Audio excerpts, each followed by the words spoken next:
Okay, so moving on, our second speaker today is Katherine Judson from Edge Hill. Her talk is all about biodiversity, net gain and UK habitats, the value of botanical training to ecological consultants. Over to Katherine. Are you okay to find your... Yeah, got it. Brilliant, there you go. Thanks very much. Okay.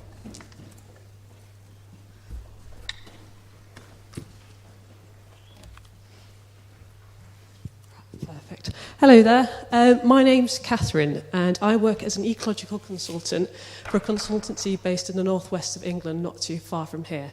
I also work as a PhD candidate here at Edge Hill University, studying ancient grasslands, and I have a general interest in field botany.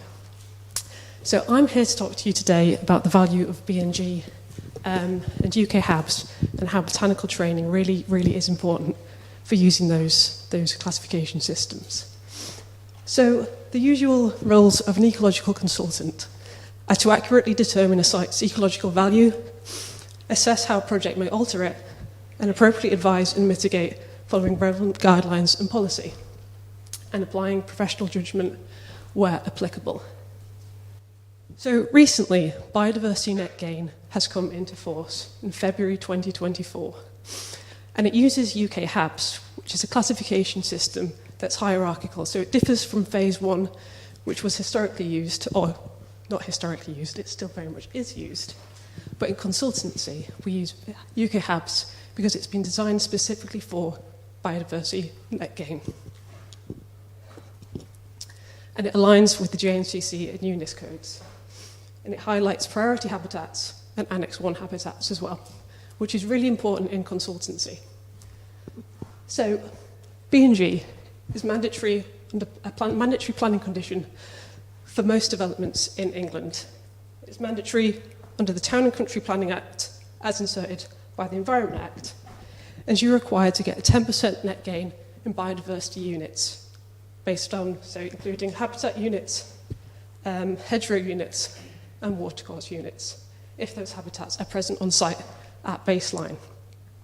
So it's the retention that's achieved through the retention, creation and enhancements of habitats for the period of 30 years. So how is it secured? BNG is secured through the enhancement of your development site. So you would have an area that was developed. So we've got the clip there. I think you can jig on this. No worries. So the red area on the bottom image would be the area that was developed. And you enhance the habitats in the surrounding area to try and achieve a 10% net gain for the site overall. If you couldn't do that on site, you would seek an off-site area to get a 10% net gain. So here we've got a stand of Japanese knotweed and some bramble encroachment, and the overall habitat condition of the grassland isn't all that great, so there's quite a lot of scope for enhancement here. If you couldn't achieve a net gain on site, you could go to a habitat bank.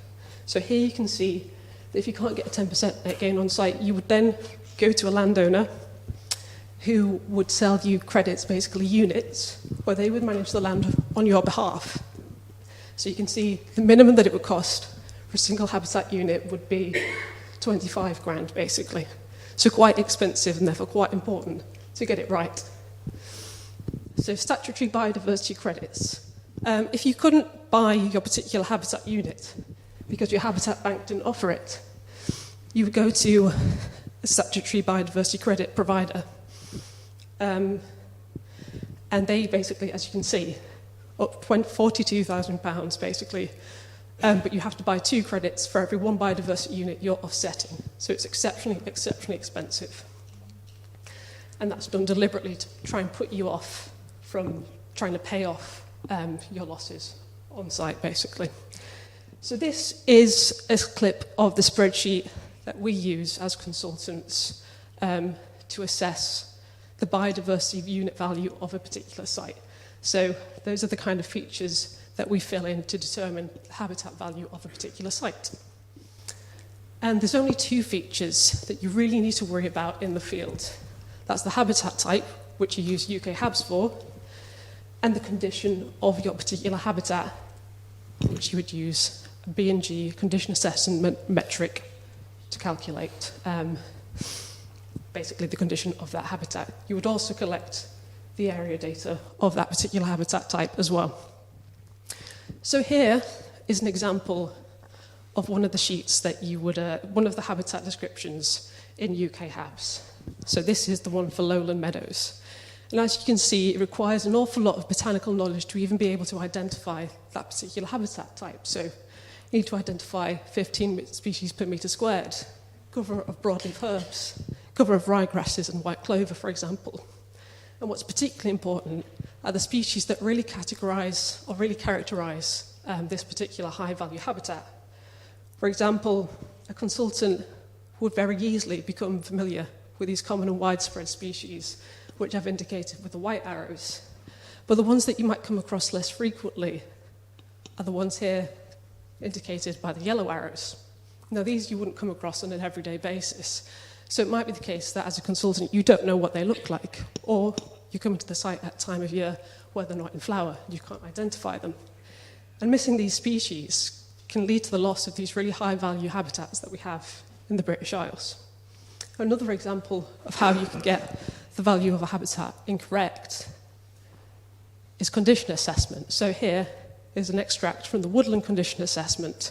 Nearly every condition assessment that we have for UK Habs, or for our BNG condition assessments, includes a criteria about native invasive species. So here we've got three-cornered leek, which is an invasive species. And this is an extract from the hedgerow condition assessment criteria. And here we've got information about neophytes. This is an extract, again, from the woodland condition assessment criteria. It's talking about ancient woodland indicator species. It's talking about NVC communities. So as you can see, there's an awful lot of information that you need to know before you can correctly condition assess a habitat type. And the species that I've picked here, I've picked deliberately because superficially they all look quite similar. So you take that information, so you've got your baseline habitat data, you've got your condition assessment data, that all goes into your metric. You put in your area habitat, the distinctiveness, which is informed by your particular habitat type, your condition assessment, which you've collected, and your strategic significance, which is informed by the local nature recovery strategy for your LPA that you're working in. And that gives you your habitat units. So one thing that you can't compensate for is the loss of habitats like blanket bog. So that's an irreplaceable habitat. And those habitats include ancient woodlands all the way down to lowland fens. So absolutely under no conditions could you lose these habitats during a development.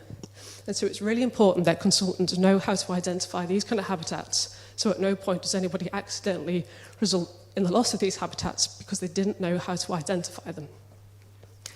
And the cost to a developer, so obviously the cost to nature is losing really high value habitats.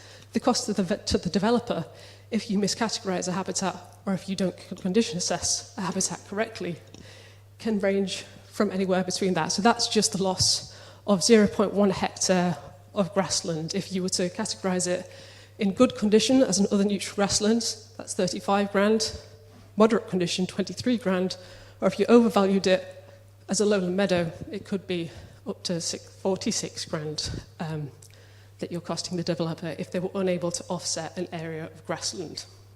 Now, that particular grassland isn't any of those habitat types. I've just used that as an example to show the area there. That's just outside campus, so you can see that for scale. It's not a great area of land, but if a developer was developing all of that, then that's sort of the cost that they would be looking at paying if they weren't able to offset it on site. So sometimes it's really easy to identify these habitats. This is an example of a lowland meadow with everything in flower just a few days before the hay cut. But this is an example of the same kind of lowland meadow in October. But as consultants, we are required to go out to site throughout the year, even in the suboptimal season. So it's really important to be able to identify things vegetatively and to know when you might need to recommend further botanical surveys because it wasn't the right time of year for you to undertake that particular survey type.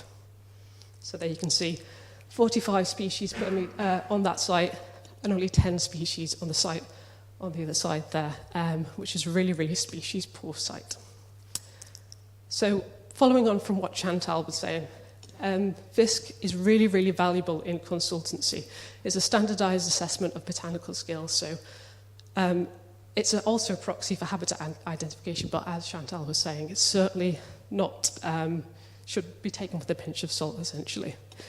For professional credibility, it's really important. This is an extract from the Liverpool City Region Principles of Best Practice. And as you can see, a minimum of FISC level 3 is required to undertake UK HABs or biodiversity net gain assessments.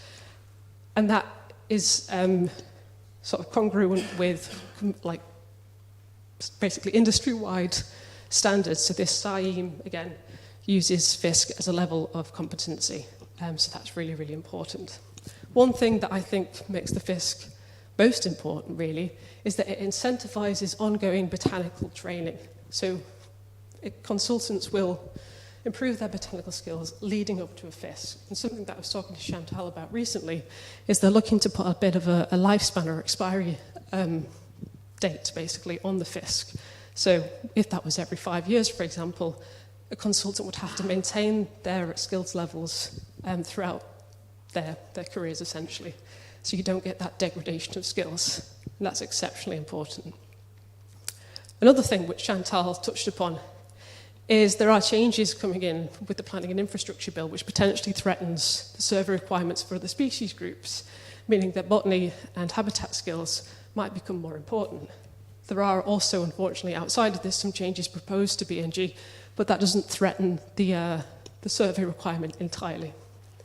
But my point is the diversification of skills is essential for employment, and botany is by far one of the most transferable skills there is in ecology.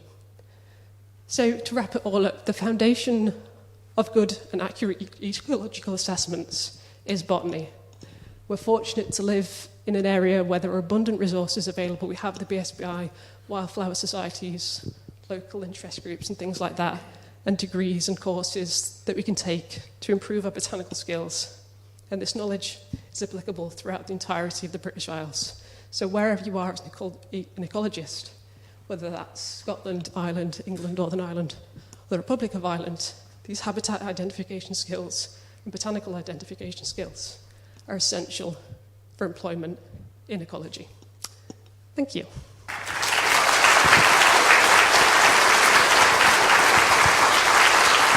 Thank you, Katherine. That was excellent. Thank you. Again, does anyone have any questions for Katherine at all? If not, we'll move swiftly on to our third speaker, as I know that we are a little bit behind time.